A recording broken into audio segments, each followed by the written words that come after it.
citizens of Israel in a few hours or a day or two, or whenever he feels it's possible to come out of the bunker, Benjamin Netanyahu will stand before the state of Israel and try to sell you the idea that the campaign in Iran was a success.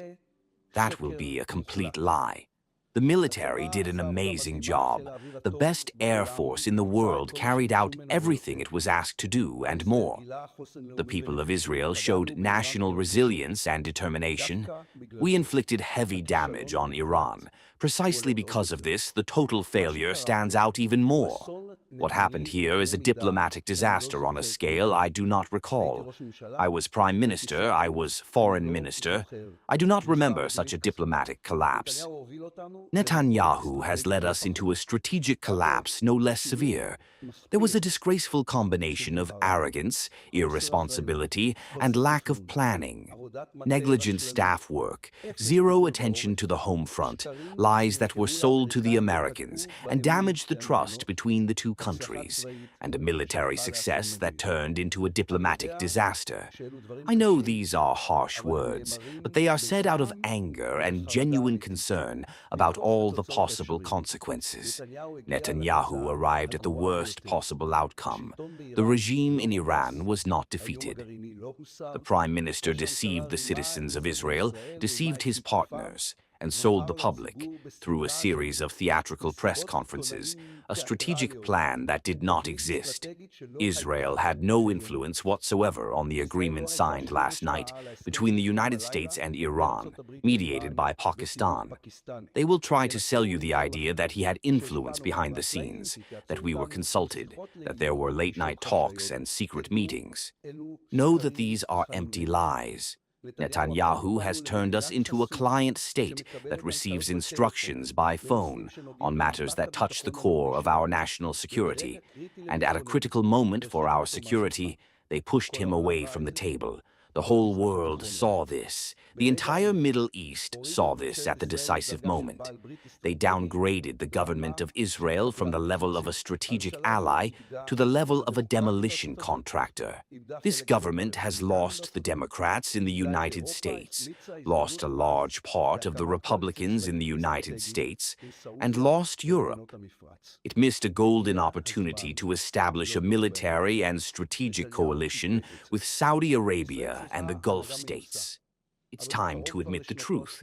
Netanyahu has lost it.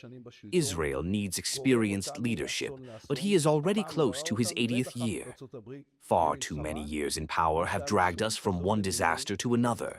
This time, he dragged us and pushed the United States into a war without having any diplomatic vision for how to end it. Only American pressure brought about a ceasefire. In your view, there was no alternative given the situation created by the Iranian threat? I would not have reached the current situation, because 3 weeks ago I already presented a diplomatic plan for how to end this. I wouldn't have. You don't go to war without a diplomatic plan.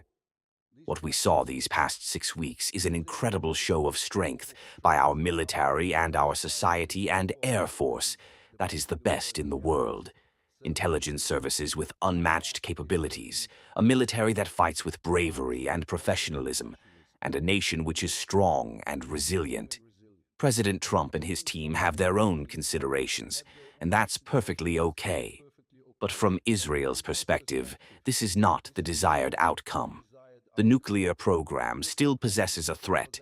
The ballistic missile program was not obliterated, and we have replaced an 86-year-old Khomeini with a 56-year-old Khomeini. The regime in Iran is a terrorist organization holding an entire country hostage. Israel should have built from day one a Middle Eastern military coalition against it, including Saudi Arabia, the United Arab Emirates, Bahrain, and other states. This war should have ended with the regional conference presenting an alternative vision to Iranian terror and advancing President Trump's plan for Gaza. That did not happen.